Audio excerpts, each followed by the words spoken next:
പോലീസിനെ കുറച്ചെങ്കിലും വിശ്വാസം ഉണ്ടെങ്കിൽ അവൾ ഇങ്ങനെയൊക്കെ ചെയ്യൂ? എനിക്ക് മഹിമയെ കണ്ടുപിടിച്ചേ പറ്റൂ. ഇന്ന് മഹിമയോ അഭിയോ കിട്ടിയില്ലെങ്കിൽ മഹിമയുടെ കേസ് വേറെ ഓഫീസർമാരെ ഏൽപ്പിക്കും. അവര് മഹിമയോട് ഒരു ദയം കാണിക്കില്ല. ഓ, എൻകൗണ്ടർ സ്പെഷ്യലിസ്റ്റുകളായിരിക്കും. അവരാണെങ്കിൽ മഹിമയോടി രക്ഷപ്പെടാൻ ശ്രമിച്ച വെടിവെച്ച് വീഴ്ത്തു അല്ലേ? നിനക്ക് എങ്ങനെയാ പ്രീതി ഈ അവസ്ഥയിലും വിഷം ചീറ്റാൻ പറ്റുന്നത്? ഒരു മര്യാദയൊക്കെ വേണ്ടേ?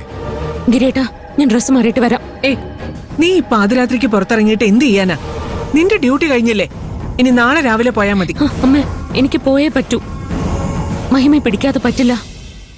എനിക്ക് അവള് ചിന്തിക്കുന്ന രീതി അറിയാം. അതുകൊണ്ട് അവളെ കണ്ടുപിടിക്കാൻ പോലീസിനെ എനിക്ക് കുറച്ച് ഹെൽപ്പ് ചെയ്യാൻ പറ്റും. നിന്റെ കുഞ്ഞിന്റെ ആരോഗ്യം കളഞ്ഞ് നീ എന്ത് സാധിച്ചിട്ട് ഒരു കാര്യമില്ല. അത് മറക്കണ്ട.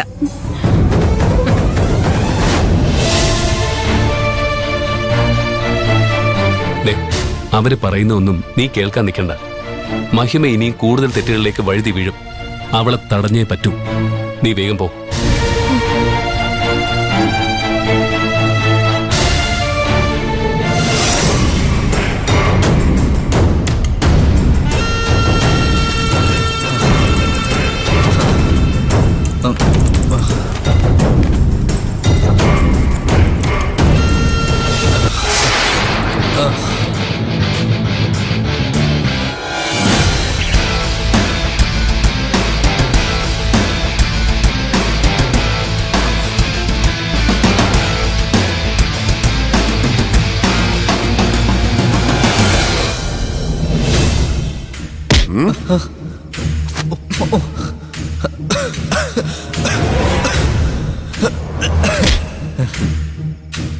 എന്താ മോളെ ഇതൊക്കെ?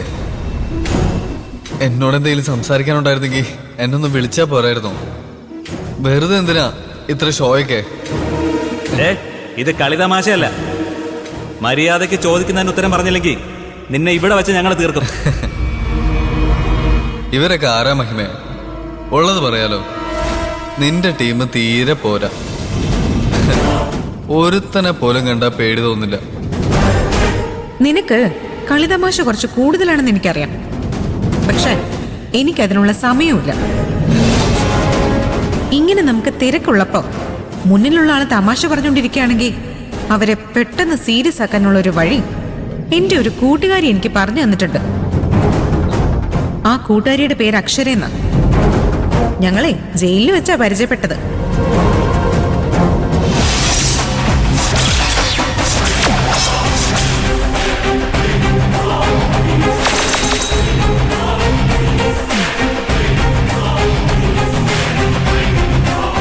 ഇതേ കുറെ കോമഡി പറയുന്നവരെ കൊണ്ട് സത്യം പറയിപ്പിക്കാനുള്ള ആയുധമാണ്. എങ്ങനെയാണെന്ന് കാണിച്ചു തരണോ? വീരഭദ്രേട്ടാ, ആ തുണി ഒന്ന് കെട്ടിയേ.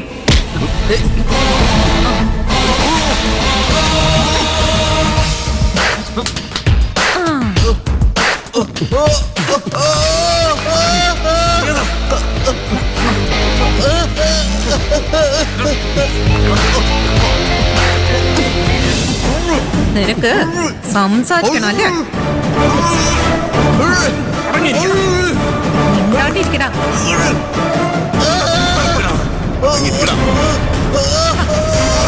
അടങ്ങിയിരിക്കടാ.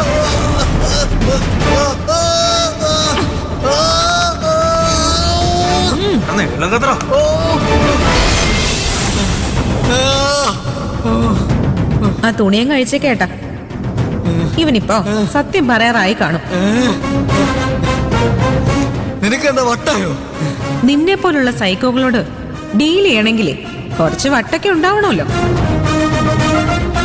ഇനി ഞാൻ ചോദിച്ചതിന് ഉത്തരം പറയുന്നോ അതോ 2-3 കോമഡിയും കൂടി പറയണോ? എന്താ അറിയണ്ടേന്ന് വെച്ചാ ചോദിക്ക്. 2 ചോദ്യമേ ഉള്ളൂ. 1, പീതാംബരം മരിച്ചപ്പോ നീ എവിടെയായിരുന്നു? ഞാൻ ചെന്നൈയിലേക്ക് യാത്ര ചെയ്തുകൊണ്ടിരുന്ന ഒരു ബസ്സിലായിരുന്നു. അതിന്റെ ഓൺലൈൻ ടിക്കറ്റും ബസ്സിൽ വെച്ചെടുത്ത ഫോട്ടോസും ഒക്കെ എന്നിട്ട് ചേച്ചിക്ക് അയച്ചു കൊടുത്തതാ. നിങ്ങൾ തമ്മിൽ സംസാരിക്കാത്ത എന്റെ കുറ്റമാണോ? 2ാമത്തെ ചോദ്യം, പീതാംബരനെ കൊന്നത് ആരാണെന്ന് നിനക്കറിയോ? ഒന്നെങ്കിൽ ഗിരിയേട്ടൻ അല്ലെങ്കിൽ ഗോപാൽജി. അത് ഉറപ്പല്ലേ? നിന്റെ നിന്റെ അച്ഛന്റെ മരണത്തിൽ അവർക്കുള്ള പങ്കെന്താണെന്ന് വ്യക്തമായിട്ട് അറിയാവുന്ന ആളാ ആ പീതാംബരൻ. അയാൾ മരിച്ച അവര് രക്ഷപ്പെട്ട പോലെ ആയില്ലേ? ഇവന്റെ ഫോണിൽ ആ പറഞ്ഞ ടിക്കറ്റും ഫോട്ടോസൊക്കെ ഉണ്ടോ നോക്ക്. ശരി. നീ പറഞ്ഞത് മുഴുവനായി ഞാൻ വിശ്വസിച്ചിട്ടില്ല. എന്നാലും തൽക്കാലത്തേക്ക് നിന്നെ ഇപ്പൊ ഞാൻ വെറുതെ വിടുക. ഇത്രയേ ഉള്ളൂ. എന്തായാലും ഇതുവരെ വന്നതല്ലേ, നമുക്ക് കുറച്ചു നേരം കൂടി സംസാരിച്ചിരിക്കാന്നേ. വീരഭദ്രേട്ടാ,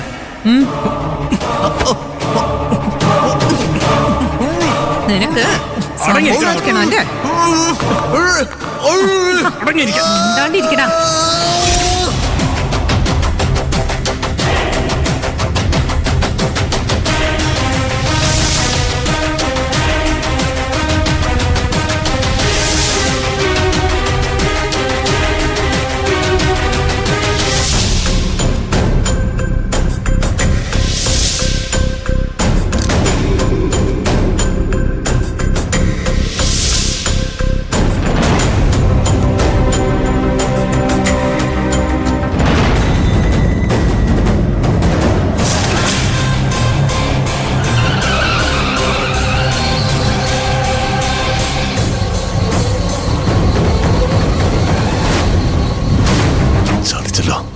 പോലീസ് ചെക്കിംഗ് ആണ്.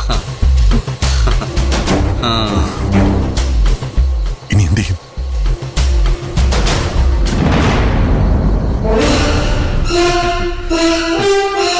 വേഗം വണ്ടി റിവേഴ്സ് എടുക്ക്. എടുക്ക്.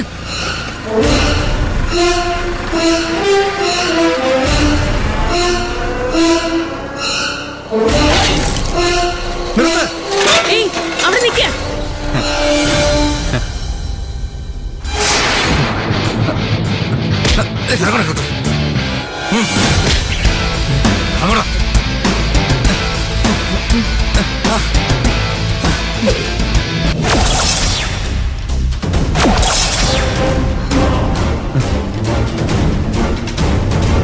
നമ്മൾ കൂടുതലെടുത്താൽ അവരബയെ കൊല്ലും. മഹിമേ, നീ എന്ത് മേക്കപ്പ് ഇട്ടാലും എനിക്ക് നിന്നെ മനസ്സിലാവും. മഹിമേ, മഞ്ജു വേണ്ട വേണ്ട, അവള് അബിയെ കുത്തും. നീ ഇതുവരെ ആരെയും കൊന്നിട്ടില്ല. ജയിലിൽ ചാടിയ കുറ്റം മാത്രമേ നിനക്കുള്ളൂ. അതിനുള്ള ശിക്ഷ മാത്രം നീ അനുഭവിച്ചാൽ മതി. കീഴടങ്ങുന്നതാ നിനക്ക് നല്ലത്. ജയിലിൽ ചാടിയതിന് മാത്രമല്ല, എന്നെ തട്ടിക്കൊണ്ടുപോയി കൊല്ലാൻ ശ്രമിച്ചതിനും കേസുണ്ടാവും. അബി, നീ ഒന്ന് മിണ്ടാ നിക്ക. മഹിമേ, നീ വിട. എന്നെ കൊല്ലണമെങ്കിൽ നീ ഇപ്പൊ കൊന്നോ, അല്ലെങ്കിൽ നീ ഒരുപാട് ദുഃഖിക്കും. നിന്റെ ജീവിതകാലം മുഴുവൻ ഞാൻ നരകിപ്പിക്കും.